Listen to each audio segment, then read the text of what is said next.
Okay, so in this video, I'm going to help you set up how you need to format the essay itself for your rough draft. If you do the formatting correctly the first time, you don't have to do it again. So you'll see there's a sample first page, and I'm going to start by making mine look exactly like this. So first thing that I need to do, same thing I've been drilling into your head since day one. First thing I'm going to do is go to font, Times New Roman, boom, there it is. Size, 12 point, there it is. I'm not going to adjust my margins, which are the edges, because those are already set automatically to exactly what I want. So I'm not going to mess with those at all. I don't need to mess with bold, italics, or underline. I'm aligned to the left side of the page, which is where I'm supposed to be. So now, last thing I need to check is, you guessed it, spacing, which is double. Okay, I'm good to go. First thing I'm going to do, put my name, which is Anthony Stark. Then I'm going to go down, I'm going to put my teacher's name, which is Mr. Tourtellotte. Then, I'm going to look back, what do I need? Right, okay, so this page says sophomore English, but I want to say English 10, because Mr. Tourtellotte likes that better.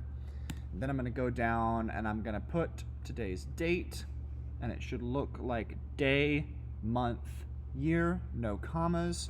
So today is the 20th of April 2020. Look at that, so many 20s.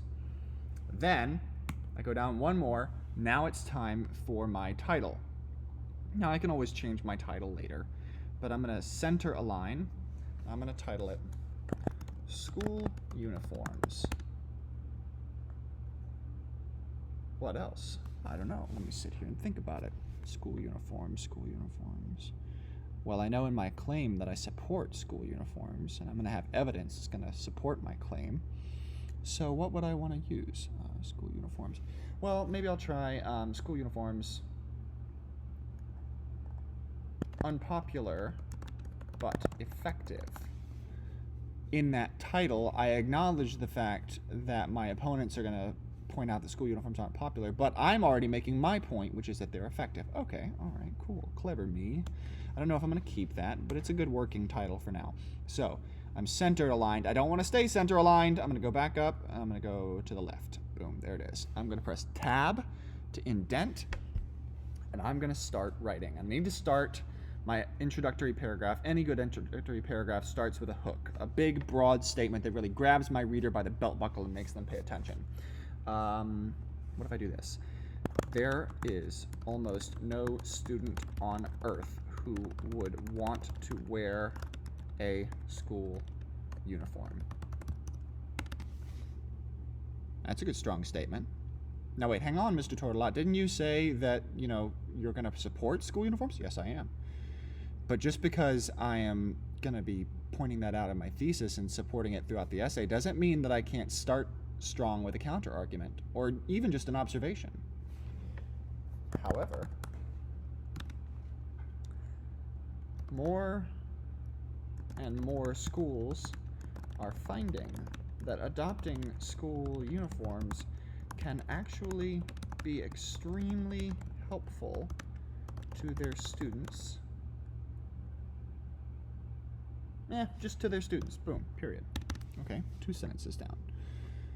All right. Now I know that I'm going to talk about how the uniforms are helpful.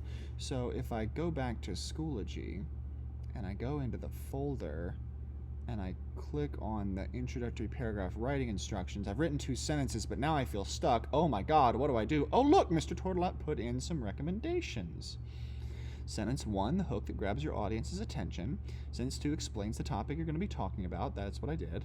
Sentence 3 gives additional background information about the topic so your audience understands. Okay, all right, interesting. All right, well, additional background.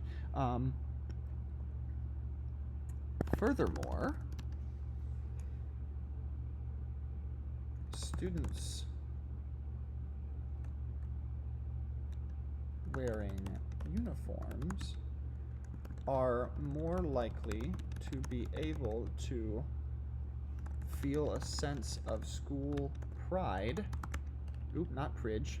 Pride. And cultural engagement when attending during the school day. Do I like that sentence? No. No, I don't. I hate that sentence. All right. Well, I'm going to go back. I'm going to fix it. Students, I want to make the point about school culture, but that was a clunky and awkward way to word that. Furthermore, in addition to helping students focus academically, school uniforms can also increase engagement. Nope, hate that. Can also increase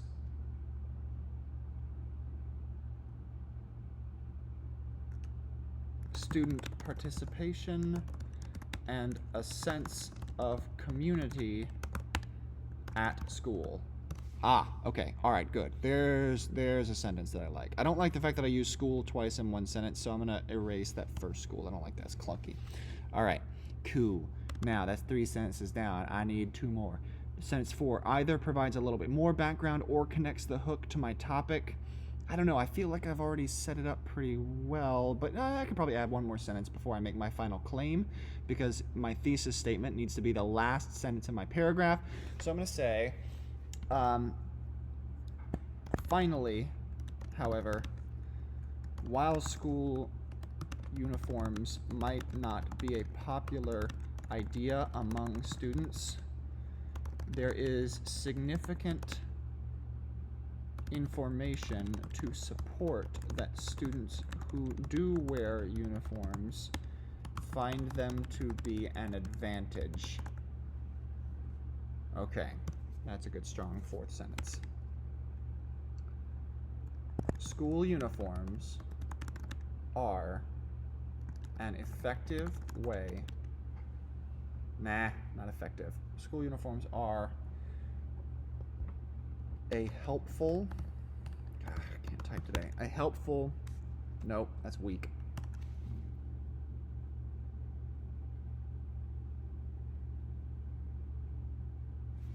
How about this? How about the use of school uniforms can be a much greater help to student success than previously. Nope, that's awkward.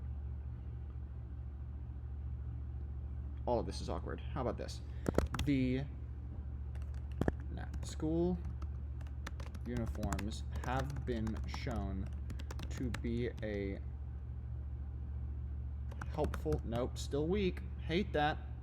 And by the way, guys, the reason why I'm making you watch me make all these mistakes and go back is I want you to see the process, okay? What you write at first might not be what you want to keep. That's okay. I want you to see me doing this because I want you to know that this is going to happen to you. I don't just magically sit down on my computer and things fly out of my head perfectly. Sometimes I get lucky, but sometimes not. You know what I'm going to do? I'm going to go back and I'm going to look at my pre-writing organizer. I'm going to go all the way back to that other folder. All the way back. Week 4. Boop, boop, boop. Boop, boop, boop. Where's my example? School uniforms are a positive influence on school culture and student. Oh, well, look, I already wrote it. How much better is that than whatever the crap was that I was just doing? See, so sometimes it helps to go back to your outline. All right, so school uniforms are a positive influence. Okay, school uniforms are a positive influence. Boo, boo, boo, on school culture and student learning. Boom, claim, done. Introductory paragraph, written. Okay, there's only 1 more formatting thing that I've got to do. What is it? You guessed it, the header, which is otherwise known as that thing that most of you use wrongly. Header is only ever for keeping track of page numbers. So you notice that I switched to Times New Roman. You notice that I switched to 12-point font.